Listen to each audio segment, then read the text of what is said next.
வணக்கம் நேர்களே. நளபாக சக்கரவர்த்தியும் நல்ல பஜனை பாட்டுக்காரரும் தமிழ் புலவரும் என் நண்பருமான மங்களம் திரு குருவாயூரப்பன் என்கின்ற குருசுவாமி ஜிலேபி அல்லது ஜாங்கிரியை எப்படி பண்ணுகிறார் என்று பார்ப்போமா? முதலாக உளுந்தை ஊற போட்டு நன்றாக தண்ணி விடாமல் அரைக்க வேண்டியது, நல்ல கட்டியாக அரைக்க வேண்டியது. பட்டன் இருக்கக்கூடியதான ஜிலேபிக்கு உகந்ததான அந்த அச்சு மாதிரி இருக்கக்கூடியதான துணி இருக்கின்றது.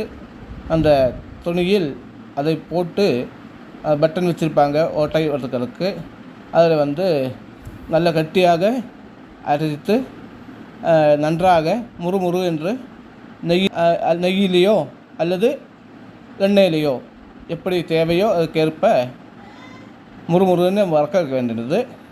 பிறகு நல்ல பஞ்சாறு பாவை நன்றாக உருவாக்கி அதில் ஜாங்கிரி எசன்ஸை கொஞ்சம் சேர்த்து நல்ல தேன் பாகத்தில் உருவாக்கி சூடாக உருவாக்கி அந்த சூடான ஜிலேபியை அதில் போட்டு கொஞ்சம் ஊற வைத்து பிறகு அதை பரிமாறுவதற்காக எடுத்து கொள்ளலாம்.